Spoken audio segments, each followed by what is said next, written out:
The Marvel Cinematic Universe, or the MCU, has been a driving force of Marvel's growth in the last decade, as we saw hikes across comics, trading cards, and other merchandise.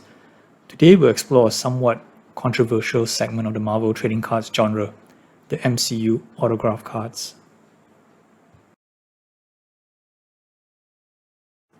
What's up, YouTube? Card Boss here. We talk about everything cards, money, investing. Alright, let's go. Autograph cards are nothing new to the Marvel trading card scene. Early big name autograph cards include the famous 1992 Impel X-Men Series 1 set with the extremely rare artist Jim Lee autograph cards. These were extremely tough to pull from packs, and being such a top artist like Lee is, this iconic autograph cards remain a highly sought after card up to today. Since then, card manufacturers have inserted other versions of autograph cards, including the signed one-on-one sketches like what we discussed a few videos back. Autograph adds a kind of like a personalization to the card, and they are indeed highly collectible. But are they investable? In my opinion, the investment market for artist signature cards in the Marvel market is still rather new. Yeah, fans will have their favorites, but they remain as collector's pieces as opposed to investment commodities. Back in 2013 Marvel Retro, they had an autograph series set, but it hasn't really caught steam, perhaps due to the lineup of his signatures.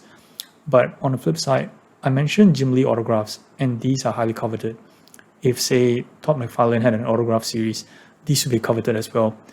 But one thing in common that these artists would be their work on key characters in the Marvel Universe, Jim Lee on the X-Men and McFarlane on Spider-Man, and collectors will be willing to pay top dollars for these collectibles. But what about MCU autographs, namely from actors who played the iconic characters in the Marvel Universe? There's Chris Evans, Robert Downey Jr., Tom Holland. Also, the precursor to the MCU, we had the X-Men movies by Fox, which has the likes of Hugh Jackman, for example. And these autographs, especially by the popular actors, are going for good money. So why are the higher appreciation for actor autographs over artists who created or illustrated characters themselves? Well, my theory is that while the following for comic books and the comic artists are great, the fan following for celebrities, especially portraying iconic characters like Captain America, Wolverine, or Iron Man, is insane. We just have to get onto their Instagram and to find out the massive following for these megastars. Of course, we associate their stardom to the MCU, but they are also stars from other productions in their own right. What card manufacturers has done is to capitalize on this following, which translated from the MCU into highly sought after Marvel/movie memorabilia, and people are paying hundreds to thousands of dollars for some of these autograph cards. But the word of caution would be that this will only apply to really popular characters or actors within the MCU, and not everyone, considering the massive autograph checklist that the 2021 Upper Deck Black Diamond that spanned across all the movies across the MCU timeline. That set alone has 11 different autograph checklists if you include the parallels spanning nearly 200 different autograph cards mixed with serial numbered and non-serial numbered. So while we see the relationship to the Marvel Universe, but is the demand in autograph MCU cards a reflection to what's happening in the Marvel comic world or the Marvel card collecting at large? I personally don't think they are related, as these two are distinct markets only tied in with a single genre which the cards are based from. An example would be someone paying $2,000 on a Tom Holland autograph card for his portrayal on Spider-Man, but that wouldn't have any bearing on the value of all other Spider-Man cards in the comic world or other forms of Spider-Man card collecting. They are just two separate things. Now, are these MCU autographs investable?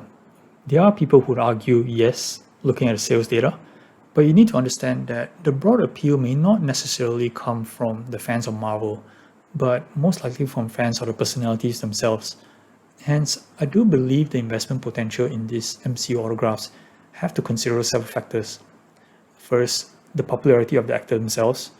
Number two, how many other official autograph memorabilia that's available out there in the market presently. Like, example, how often does this actor actually sign, etc. And on a secondary note, which supports the investability further, is what character this actor plays in MCU. Obviously, a prominent character would sell better in the long run. And next would be what's in store for this character further along the MCU, which means that characters like Proxima Midnight or the Ancient One will be slightly less desirable. Card manufacturers are counting on the continued fan following for these actors and or MCU characters, and will keep pushing the product after product, much like what you see in the sports card world.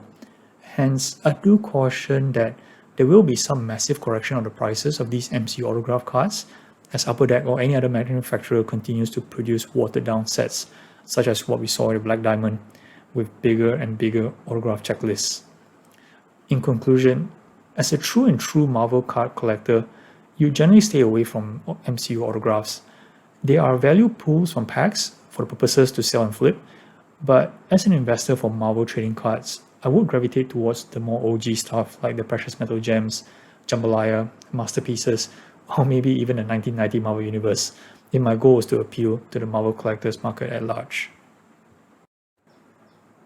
So if you guys like this video and found it very useful, do like and subscribe for more content in the future. I will be putting up similar videos, so do watch out for that. Thanks and have a great day.